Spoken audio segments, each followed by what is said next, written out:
ज़ोहरान ममदानी को कम्युनिस्ट कहने वाले डोनाल्ड ट्रंप के सुर बदले बदले हैं। अब वो न्यूयॉर्क की मदद करने की भी बात कह रहे हैं।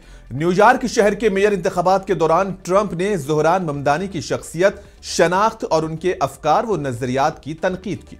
हत्ता के इंतखाबात से ऐन कबल सदर ट्रंप ने ममदानी के जीतने पर न्यूयॉर्क का फंड रोकने तक की धमकी दी, मगर इंतखाबात के नताइज आने के बाद ट्रंप के सुर बदल गए हैं।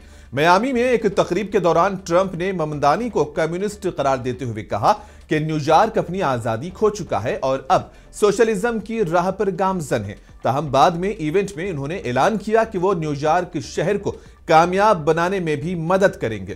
ट्रंप ने कहा कि हम देखेंगे कि एक कम्युनिस्ट न्यूयॉर्क में कैसे काम करता है, हम कुछ मदद फराहम करेंगे ताकि शहर दोबारा आगे बढ़ सके। बता दें कि न्यूयॉर्क के नए मेयर ज़ोहरान ममदानी ने अमेरिकी सदर डोनाल्ड ट्रंप की पॉलिसियों को बराह रास्त चैलेंज किया था, जिसके बाद ममदानी को लेकर सेनेटर में मुनक्किदा अमेरिका बिजनेस फोरम में ट्रंप के सुर और ताल बदले हुए नजर आए।